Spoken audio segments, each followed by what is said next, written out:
Hey guys, मेरा नाम है अभिषेक राव। आप देख रहे हो क्या ना। तो कल जो मैंने वीडियो डाला था ना वीआईटी आंध्र प्रदेश जो अमरावती में उसका, तो उस पर आप लोगों के बहुत रिक्वेस्ट आए कि भैया वीआईटी वेल्लोर का विलाओ बिल्कुल ऐसा ही। तो बिल्कुल डिट्टो वैसा ही वीआईटी वेल्लोर के बारे में ये वीडियो रहने वाला है, जिसमें मैं आपको A to Z इन्फॉर्मेशन दूंगा ताकि आपको ये आइडिया हो सके कि वीआईटी यूनिवर्सिटी जो है वीआईटी वेल्लोर की कैंपस वाली, ये आपको चूज़ करना चाहिए या अवॉइड करना चाहिए। अगर चूज़ करना चाहिए तो किस तरीके के स्टूडेंट्स या फिनेंशियल बैकग्राउंड वाले स्टूडेंट्स को ये चूज़ करना चाहिए, और जब आप यहाँ पे 4 साल अपना बिताएंगे तो आपको कैसा ROI जो है मिलेगा। तो बात स्टार्ट करते हैं वीआईटी वेल्लोर के ओवरव्यू से। तो बात करें कि स्टार्ट कब हुआ था, तो 1984 में, लगभग 40 ईयर्स अगो ये स्टार्ट हुआ था। तो उस हिसाब से इसका जो प्रेस्टीज है वो बहुत ही पुराना है, इसकी लेगेसी।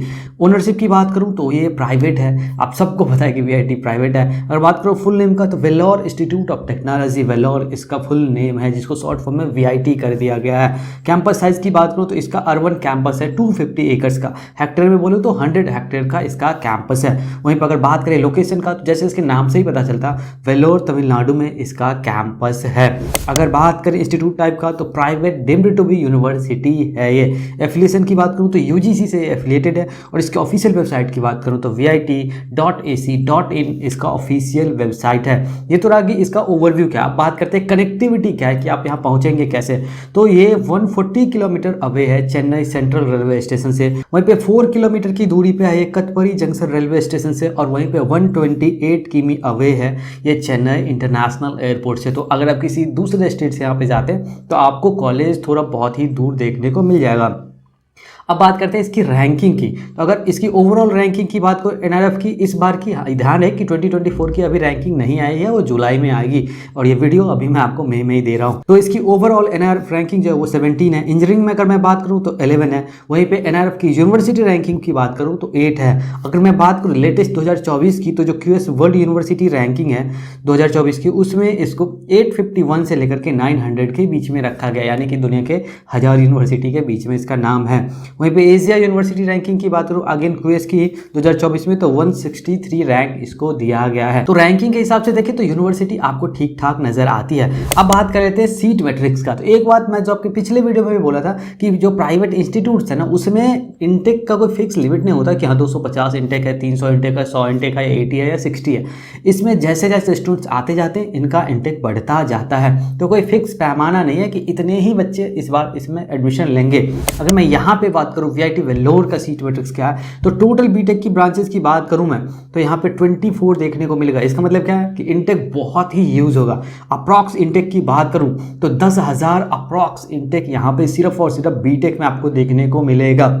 अगर बात करें ब्रांचेज का, तो CSC एंड इसके जो सब स्पेशलाइजेशन वाले ब्रांच हैं वो टोटल 10 हैं। वहीं पे ECE की बात करो तो इसमें एक ही चलाया जाता है कोर। IT की बात करो तो इसमें एक ही चलाया जाता है कोर। लेकिन इसमें टोटल जो है 24 स्पेशलाइजेशन बीटेक में ऑफर करा जाता है। अगर सभी स्पेशलाइजेशन का नाम बताऊँ तो वीडियो बहुत ही लंबा होगा, ये वीडियो पॉज करके आप ये देख लो, या आप मेरे टेलीग्राम चैनल से इस PDF को डाउनलोड कर सकते हो जब आप ज्वाइन कर लोगे। तो अगर मैं यहाँ पे बात करूँ तो यहाँ पे बीटेक बायोटेक हो गया, केमिकल इंजीनियरिंग हो गया, सिविल इंजीनियरिंग हो गया, CSC हो गया, CSC AI and ML हो गया, ऐसे CSC जो हो गया बायो इन्फॉर्मेटिक्स में, CSC हो गया साइबर सिक्योरिटी में, ऐसे ही ये सारे स्पेशलाइजेशन जा रहे हैं। बेहतर है आप वीडियो पॉज करके इसको देख लो। अब बात करते हैं कि यहाँ पे आपको एडमिशन कैसे मिलता है। तो एजुकेशनल क्वालिफिकेशन की बात करूँ तो क्लास 12 साइंस होना आपका मस्ट है। क्वालिफाइंग सब्जेक्ट की बात करूँ तो PCM या PCB आपका क्लास 12 में होने चाहिए, यानी कि फिजिक्स केमिस्ट्री मैथ और फिजिक्स केमिस्ट्री बायोलॉजी अगर आपके सब्जेक्ट्स हैं तो आप एलिजिबल हो यहाँ पे अप्लाई करने के लिए। क्वालिफाइंग मार्क्स की बात करूँ तो मिनिमम एग्रीगेट 60% मार्क्स होने चाहिए क्लास 12 में आपके फिजिक्स केमिस्ट्री मैथ में या फिजिक्स केमिस्ट्री बायोलॉजी में।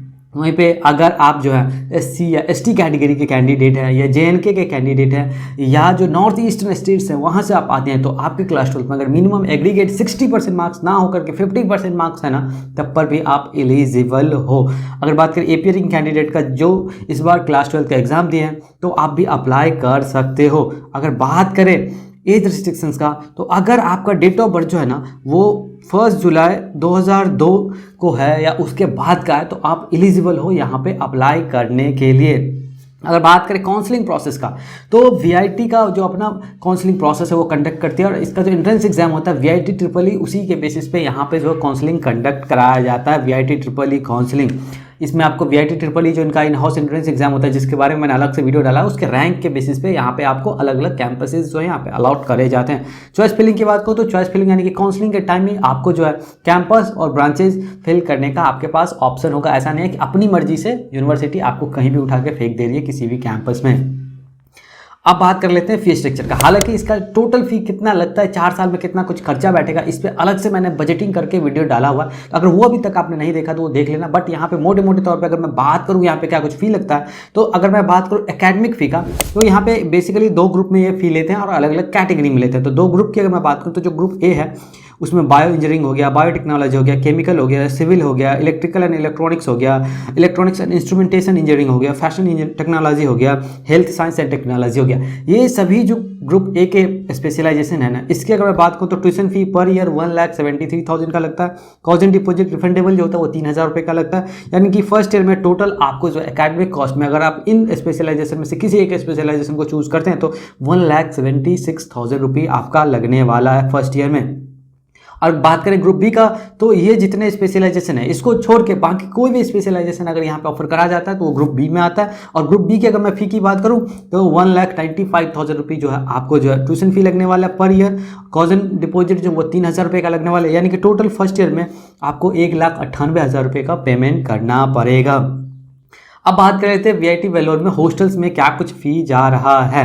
तो अगर बात करें हॉस्टल कॉजेंट फी का, जो कि 1 टाइम लगता है, रिफंडेबल होता है, वो 15,000 का लगता है। हॉस्टल का बात करें अगर एडमिशन फी का, तो वो 1 टाइम लगता है बट नॉन रिफंडेबल होता है, वो भी 15,000 रुपये का लगता है। और बात करें यहाँ पे सीट का, तो सीट जो है ना यहाँ पे वेरी करता है, सिंगल सीट से लेकर के शेयर्ड, AC, नॉन AC, और साथ में इसमें मेस के चार्जेस भी इंक्लूडेड है। तो अगर फी रेंज की बात करूँ तो 1,03,700 से लेकर के आपका जो है यहाँ पे 2,03,600 रुपये तक जाता है। जी हाँ, 2,03,600 रुपये तक आपका जो है रेंज बढ़ के जाता है। यानी कि देखो 1 लाख से लेकर के 2 लाख के बीच में आपका पर एनम हॉस्टल का फ़ी आ रहा है। और फ़ी की बात करूँ तो आपको तकरीबन 1,95,000 रुपये का जो है फ़ी वो लग रहा है। यानी कि सिंपली ये देखो कि लगभग 3-3.5 लाख रुपए 1 साल का बैठ रहा है भाई, बहुत ही ज़्यादा है। और यहाँ पे कैटेगरी फी सिस्टम है जिसके बारे में अपन आगे डिटेल में बात करने वाले हैं। उससे पहले बात करते हैं मोस्ट इंपॉर्टेंट फैक्टर कि VIT वेलोर अपने यहाँ पे जो बीटेक स्टूडेंट्स है उसको क्या कुछ इंटर्नशिप देता है। अगेन बहुत रिव्यू वीडियोज़ आप लोगों ने ऑलरेडी देख चुके होंगे अब तक, लेकिन किसी भी रिव्यू वीडियोज़ में कोई भी बंदा जो है ना आपको सिर्फ और सिर्फ प्लेसमेंट्स के बारे में बताता है, वो भी डीप इन्फॉर्मेशन नहीं देता है। लेकिन मैं यहाँ पे आपको इंटर्नशिप के बारे में भी बताता हूँ, तो सब्सक्राइब करके बेल आइकन जरूर क्लिक करो यार। अगर बात करें कैंपस इंटर्नशिप का, तो यहाँ पे 60 to 70% स्टूडेंट्स को ही कैंपस के थ्रू जो इंटर्नशिप मिल पाता है। क्वालिटी ऑफ इंटर्नशिप की बात करूँ तो ओवरऑल एवरेज होता है, बट अगर आप CSE IT जैसे ब्रांचेस का देखो तो ये अबव एवरेज भी चला जाता है। चूँकि यहाँ पे 10 क्रेडिट्स मिलते हैं इंटर्नशिप के लिए, इसलिए हर बंदा इंटर्नशिप करता ही करता है। बहुत सारे ऐसे स्टूडेंट्स हैं जो आपको मार्केटिंग जैसे स्पेशलाइजेशन का इंटर्नशिप भी करते हुए देखे जा सकते हैं। जी मेरे को हंसी आ रही, लेकिन यह फैक्ट है यहाँ पे, उसको बस 10 क्रेडिट का जुगाड़ करना है, वो किसी हलवाई के यहाँ भी लग जाएगा। इस तरीके की नौबत आ जाती है बहुत स्टूडेंट्स के साथ। तो बात करते हैं कि VIT वेलोर में क्या कुछ प्लेसमेंट्स जा रहा है। तो सबसे पहले ऑफिशियल प्लेसमेंट्स की बात करेंगे, उसके बाद बात करेंगे कि स्टूडेंट्स यहाँ पे क्या कुछ क्लेम कर रहे हैं। तो अगर मैं बात करूँ ऑफिशियल प्लेसमेंट्स का, तो 2024 का भी ऑफिशियल प्लेसमेंट्स नहीं आया, तो अपन 2023 के ऑफिशियल प्लेसमेंट्स के साथ ही जाएंगे। तो यहाँ पे अगर मैं बात करूँ डेट की बात करूँ तो ये जो है 4 अप्रैल तक का ये है, यानी कि अब तक का ऑफिशियली सबसे लेटेस्ट डेटा ये है। तो अगर बात करें कि 20 लाख से ज़्यादा वाले ऑफर कितने थे, या जो 20 लाख के थे वो 624 थे।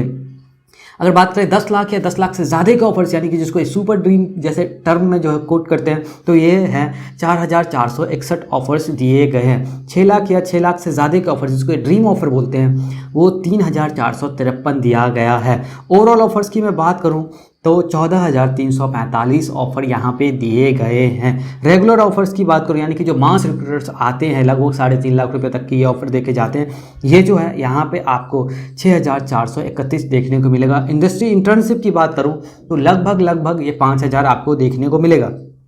यहाँ पे TCS की बात करूँ तो उसने जो है यहाँ पे 3719 जो है जॉब ऑफर करे। ये मास रिक्रूटर्स के तौर पे आते हैं और झोली भर के लेके चले जाते हैं स्टूडेंट्स को। हाईएस्ट पैकेज की बात करूँ तो 1.02 करोड़ पर एनम का गया है। Average CTC 9.23 lakh per annum का जा रहा है। और सुपर ड्रीम जो थी कंपनीज वो 378 था। एक बात यहाँ पे मैं आपको मस्ट क्लियर कर दूं कि इस ऑफिशियल डेटा में ये स्पेसिफाई नहीं होता है कि इसमें से बीटेक के कितने स्टूडेंट्स थे। जी हाँ, ये सारा मिला करके बताते हैं आपको, ताकि आप कंफ्यूज रहें, आपको एग्जैक्ट बीटेक का प्लेसमेंट्स का डेटा पता नहीं चल सके।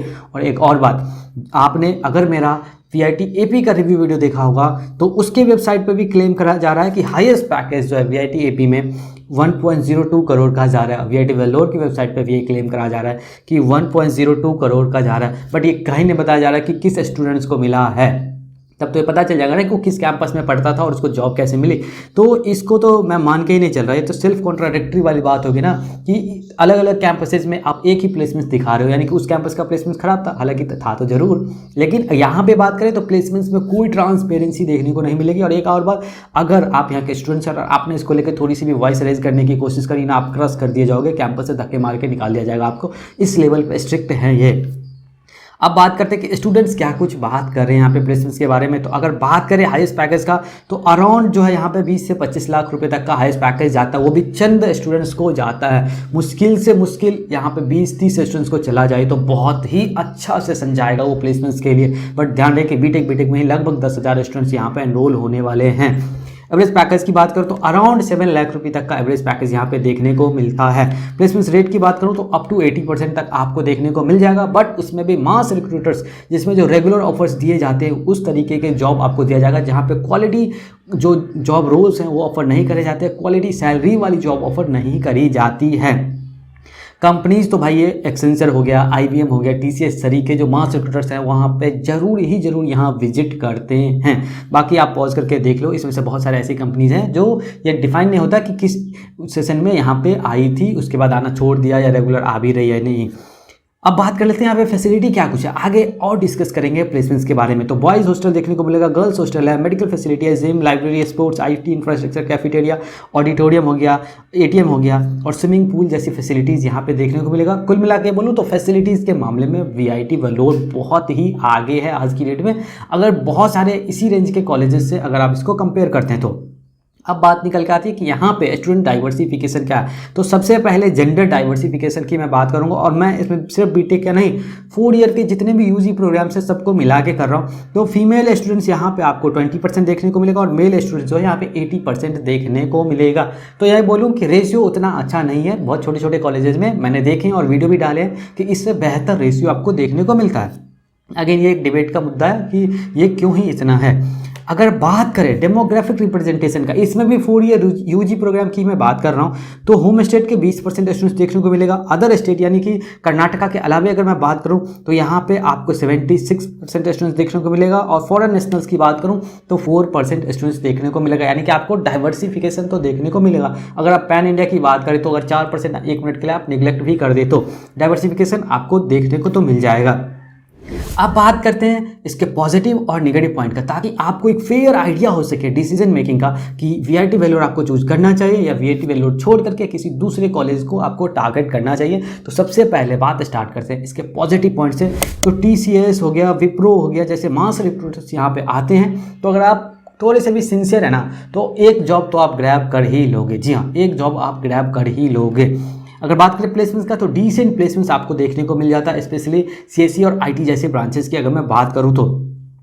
अगर बात करें ROI का तो यहाँ पे CSE के कुछ एक स्टूडेंट्स को तो ROI जो अबव एवरेज मिलता है, पर ओवरऑल ROI अगर आप देखें तो वो एवरेज ही है, और कुछ ब्रांच के केसेस में ये बिलो एवरेज भी चला जाता है जिस लेवल का ये फी लेते हैं। लेकिन हाँ, अगर आप CSE और IT जैसे हैं तो बाकी ब्रांचों की तुलना में आपको बेहतर ROI यहाँ पे मिलने के चांसेस हैं। बात करें कंपनीज का तो यहाँ पे अच्छी खासी कंपनीज आती है फ्रेशर्स को जॉब देने के लिए, तो आपके चांसेस होते हैं आपके पास कि एटलीस्ट आप जॉब ग्रैब कर सकते हो। अगर बात करें स्टूडेंट डाइवर्सिफिकेशन का तो मैंने आपको बताया कि पैन इंडिया से यहाँ पे स्टूडेंट्स आते हैं, तो आपको एक कल्चर देखने को मिलेगा जो मिक्स कल्चर होता है। और अब बात करें कोडिंग कल्चर का तो VIT वेल्लोर में एक बेहतरीन कोडिंग कल्चर तो आपको देखने को डेफिनेटली ही मिलेगा, अनटिल आप उस इन्वायरमेंट को अडॉप्ट नहीं कर पा रहे हैं तो आपको दिखेगा भी नहीं। अगर बात करें उन स्टूडेंट्स का जो मेरिटोरियस हैं और पहले दिन से फोकस्ड हैं, तो क्या वो जॉब ग्रैब कर यहाँ पाएंगे? डेफिनेटली कर पाएंगे। जो मेरिटोरियस है और पहले दिन से फोकस्ड है वो एक जॉब यहाँ से ग्रैब कर ही सकता है। जी हाँ। अब बात करते हैं इसके नेगेटिव पॉइंट्स की, हालांकि ये तो बहुत ही ज़्यादा है। तो सबसे पहले अगर मैं बात करूँ ना, तो हॉस्टल का जो वार्डन है ना और जो उसके हॉस्टल के जो रूल्स हैं उसको लेके बहुत ज़्यादा कंप्लेंट्स करते हुए आपको स्टूडेंट्स दिख जाएंगे। खास करके इसके जो टाइमिंग्स है कि 9 बजे तक लड़कों को अंदर आने आना है, 8 बजे तक गर्ल्स के लिए, तो बहुत ज़्यादा रिस्ट्रिक्शंस की वजह से बहुत कंप्लेंट्स आपको देखने को मिलेगा। और साथ ही साथ ये भी कंप्लेंट्स देखने को मिलता है कि कोई हॉस्टल वार्डन की तरफ से प्रॉपर कम्युनिकेशन नहीं हो पाता है। फ़ी की बात करूँ तो बहुत ज़्यादा फ़ी है यार, एकदम एक्सट्रीम लेवल पे फ़ी इसका जा रहा है और कैटेगरी फ़ी सिस्टम इसको वर्स्ट बना देता है। जी हाँ, आपको नहीं पता चलता है, आप डिजर्विंग कैंडिडेट है, आप यहाँ पे पढ़ रहे हैं, लेकिन कोई अमीर बाप का बेटा जो डिजर्विंग नहीं है उसके पास खूब पैसा यहाँ पे एडमिशन ले लेगा और आपके साथ बैठ के पढ़ेगा, तो बोलो कि आपको पीयर लर्निंग के नाम पर क्या मिला? कुछ भी तो नहीं मिला ना। वहीं पे ये कैटेगरी फीस सिस्टम मेरे को बिल्कुल पसंद नहीं है यार। इसमें सेम फैसिलिटी ऑफर करी जाती है हर एक स्टूडेंट्स को, बट अलग अलग फ़ी जो है वो चार्जेस करे जाते हैं। इसमें क्वालिटी ऑफ स्टूडेंट्स जो है वो नीचे ही चला जाता है। क्राउड की बात करूँ तो यहाँ पे मिक्स्ड क्राउड देखने को आपको मिल जाएगा। कुछ पढ़ने वाले भी होंगे, कुछ एकदम नल्ले होंगे जो पढ़ने वाले ही नहीं होंगे। अगर बात करें कॉलेज क्राउड का, तो कॉलेज में बहुत ज़्यादा क्राउड आपको देखने को मिलेगा यार। भर भर के यहाँ पे स्टूडेंट्स को एनरोल करा जाता है हर सेशन में।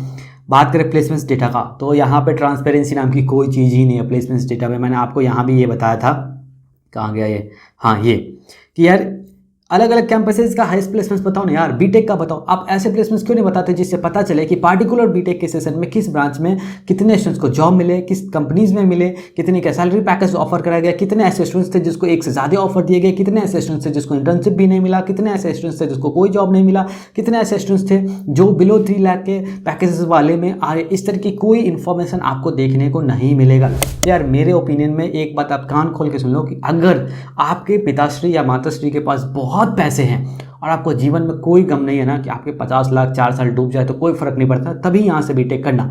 अदरवाइज वीआईटी वेलोर से बीटेक करना आज की डेट में मेरे हिसाब से ठीक नहीं लगता। जितना ये फी लेते हैं और जिस तरीके का ये प्लेसमेंट्स देते हैं ना, दोनों में कुछ भी मतलब बैलेंस बनते हुए नहीं दिखेगा। आपको एक बिलो एवरेज आरओआई लेकर के आप यहाँ से निकलेंगे। हाँ जरूर हर साल आपको कुछ ऐसे स्टूडेंट्स दिखाए जाएंगे जो बोलेंगे कि हाँ 1 करोड़ का पैकेज मिला, 50 लाख का पैकेज मिला, पर वो चंद स्टूडेंट्स होंगे और उसको भी कैसे मिला, वो खुद से लिया है, बाहर जा करके या इन कैंपस मिला, ये सब इन्फॉर्मेशन आपको नहीं दिया जाएगा।